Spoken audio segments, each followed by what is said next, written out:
What's up guys, welcome to another Left Stick Right Stick LittleBigPlanet team pick review. Last week's team picks were a bit of a mixed bag, but this week we have some real treats for you. So we're going to start off with the levels from last week. First up is Sun Protection Conservatory. That was a really nice name, to be honest. I really liked it. The logo is actually very nice as well, and the aesthetic was very fitting to the name. And this is another level by M890915520, and it, usually his levels have a lot of flow, and this one is no different. It does have some really nice flow. I really like the whole background, the way the background sort of blends in with the rest of the obstacles. Actually, even everything else apart from the background, actually there's not much needed there, so actually it's quite very minimalistic in that respect, and it just all works very well. The only problem I'd have about it is that the level does feel a little lacking in terms of maybe sort of some energy or some excitement. It just feels very bland. Some of the things that I didn't like about it were like the wall jumps. They didn't really fit in with the rest of the aesthetic. That's probably one of the things that really didn't fit in. And they had the sponge sort of wheels that turn around. It had a really nice aesthetic, and it had this whole floating kind of shield mechanism thing, which I thought originally when I first saw it was an extra obstacle, which would have been actually really nice, a real nice sort of additional element to that wheel obstacle, which would have made it just that much more interesting and that much more fun. But unfortunately it just wasn't. It was just only an aesthetic piece. But what I do like about it obviously is the aesthetic of this whole level, and some of the things I like are sort of the flower pots that are scattered around. Those are very nice touches all around. And I really like the whole walking on pipes and everything, so a really nice level overall. Had some things missing though. Next up is Horizon Zero Dawn Photo Mode by ramkibainuzuka. This was a very interesting level in that, I never would have expected a photo booth kind of level to be a team pick, but here we are, and to be fair, it is quite deserving of a team pick. There's actually 7 different areas in Horizon Zero Dawn that you can actually, take photos in. And there's multiple weather and day modes as well, so there's actually lots of variety to take photos in this whole level, and everything is very well polished. Personally, I think the underground cave was probably the worst of the 7 areas, but the Eclipse Outpost was my favourite. Aesthetically, these are all individually very nice eye candy levels. I kind of like how we just shuffle between different areas. You don't actually need to move around to like access a different sort of background. You just press a button and it just flashes you there, teleports you there. It's actually, all the aesthetics is actually very nice. ramkibainuzuka has also really wonderfully made the details, creatures in there, has wonderfully recreated the creatures of Horizon Zero Dawn. Interestingly, there's actually even an extra sort of collectibles sort of thing going on in this level. So if you're playing through this and you didn't really intend to do photo booths, there's still something for you to do, apart from just admire the scenery. And there's these little boxes to collect. They are slightly hidden in some of the scenes. It's not, some of them are right there right in front of you, some of them are hidden, so that's very nice. And it's just something nice to do, which is very good. Sort of extra thought going into everything. Next up we have Forgotten Soul, Fear of Fire by scarybiscuit. This is another scarybiscuit level that's been team picked, and pretty much his whole Forgotten Soul series or saga has been team picked, so you might have to move them all into like an adventure sometime soon, because basically scarybiscuit's whole planet is full of team picks at the moment. Overall, this was an okay level in my opinion. There wasn't anything particularly outstanding about it. They had a nice depth of aesthetic, very good simple shapes of the obstacles, and some sort of nice bits to it, like the chain bit was very nice, and the whole rotating spike platform, those are actually working very cool as well.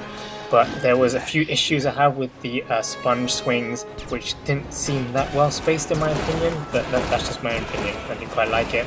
The whole fiery look is very nice, and I'm really glad that there wasn't any of the sort of the lava material, and it all works out very well. And as always, my favourite bit of the Forgotten Soul series is sort of this whole the soul freeing element, where you hang on, you free those souls from those cages and they go bless you. That's probably my favourite part of the Forgotten Soul series. One of the detracting points I think was, the look of the wormholes being there as a normal wormhole could have really worked that into the aesthetic a bit more. And also, as usual, one of my main pet peeves is the bounce pads. I just don't like the look of a bounce pad there. You could have worked that in aesthetically a bit more, which would have been much better.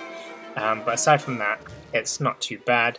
It's supposed to be showing kind of story, but we only got that story element at the very end, and was actually more interesting than the rest of the level, to be honest, that end bit with that whole guy standing there, which is really cool. Now on to this week's team picks. We have Hollywood Boulevard by Petit Lou 98. This was actually quite a really old level, so we've played this before quite a while ago, and it gives off a very, very LBP-esque vibe to it with with the oversized objects and everything. And the music is very fitting, although I don't really quite like it. Continuing on with the aesthetics, is actually really nice, the use of the layers and the depth and the actual aesthetic. It all goes together very well, and it looks very fitting of Hollywood Boulevard. It does generally work together very well. One of my annoyances though is that one of the decoration pieces, we've got these massive burgers scattered around the level. I tried grabbing it. I kept thinking it was like a collectible sort of thing, gives you points and stuff, but it wasn't. It was just there as a decorative piece, and it just, the way that it was placed in some areas, it did feel very much like it's meant to be, that extra collectible. It's not like they're placed in a hard to reach location. It's just that they're sort of maybe out the way, and it doesn't really blend in with the rest of the aesthetic just by placing it there. So it felt like you're meant to do something with it, but you couldn't, which was a bit gutting, to be honest. But overall, it was pretty impressive. The platforming bit of the actual gameplay did feel somewhat uninspired and a bit flat. So overall, I did really like the layer transition, jumping, like how we jumped quite deep into a different layer, into different areas, and coming back forward a lot more, rather than just a very minimal change in layers, which is very nice. But overall, I'm a bit on the fence on this for the team picks, but in the next two levels are going to be much more impressive. And first up, we're going to talk about Tomb Toggle by R2D2. Now, R2D2 hasn't released a level in a long time, and when he announced that he was releasing this, I kind of instantly knew it would be team picked, because it is a super polished level. R2D2 makes really, really polished levels. And one thing to say about it is that they will look quite simple yet intricate, if you get what I mean. There's lots of details here and there, but the whole aesthetic looks very smooth and minimalistic still in many ways. The level was actually longer than I anticipated, and it had lots of great things about it. It's got great obstacles, it had nice and well hidden collectibles, and most importantly, when you have collectibles, you actually have something at the end to indicate how many you have gotten, and I missed out too, unfortunately. I didn't quite see them. The overall obstacles were very nice. I liked how the actual pushing of blocks using toggle wasn't just to move the block to sort of activate a specific switch, or like to move and jump around. It actually was connected to other pieces directly, which moved and shaped the level around it, which is actually very cool. It had a very smooth dynamic backgrounds and aesthetic around.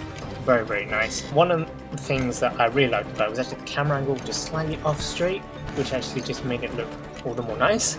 The cutscenes were very well timed. One of the things that I really liked was a clever use of the layers for the path puzzles that included, and interestingly, toggle could climb.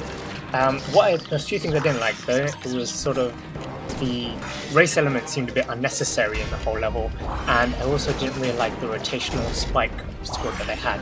But overall, this was a very, very amazing level, and kind of wished R2D2 would put up more levels.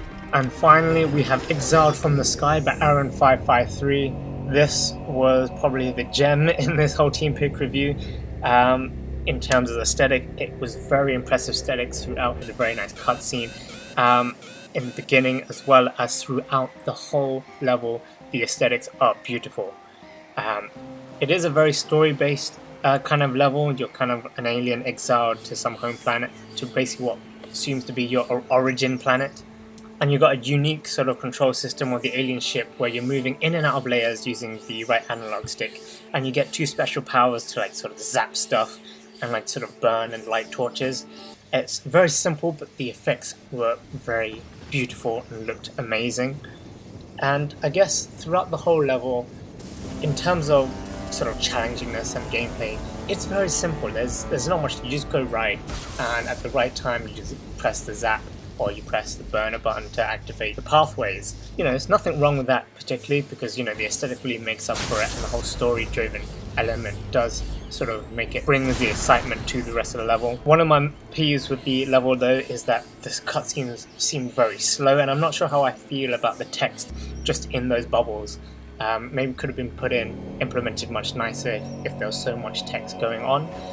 The music was very much on point, and it's a real shame that it's a to be continued level, but only to be continued in dreams, which is a real shame, because this was very beautiful. I would have liked to see more of the story.